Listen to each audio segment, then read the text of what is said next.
இந்த ப்ராப்ளம் பாருங்க.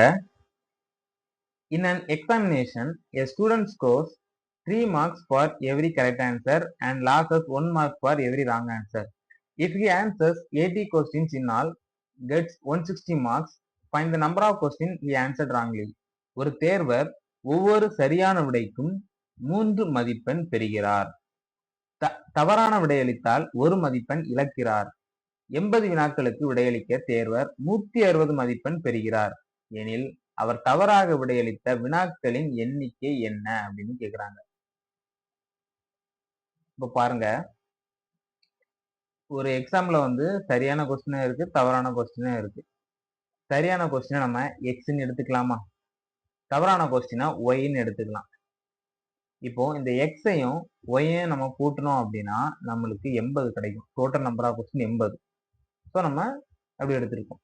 இப்போ சரியான கேள்விக்கு 3 மதிப்பெண் கொடுக்குறாங்க, 3 மார்க்ஸ். 3 × x அப்படின்னு எடுத்துக்கலாம், 3x.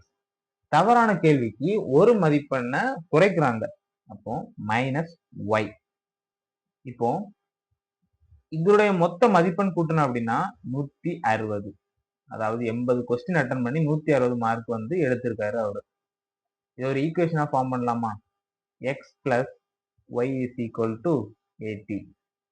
அதே சமயத்துல 3x - y = 160. இதை அடிச்சோம் அப்படின்னா 4x = 240 கிடைக்கும். அதனால 24. x = 60. இந்த x அப்படிங்கிறது சரியான கேள்விகள். நம்மளுக்கு கொஸ்டின்ல கேட்டது தவறான கேள்விகள். மொத்தம் 80 கொஸ்டின் இருக்குது. இதுல சரியான கேள்விகள் 60னா மீதம் 20 கேள்வி தானே தவறாட்டு இருக்க முடியும். ஸோ இதோட ஆன்சர் பார்த்தீங்கன்னா 20. ஆப்ஷன் ஏல கொடுத்துருக்காங்க 20. அவ்வளவுதான்.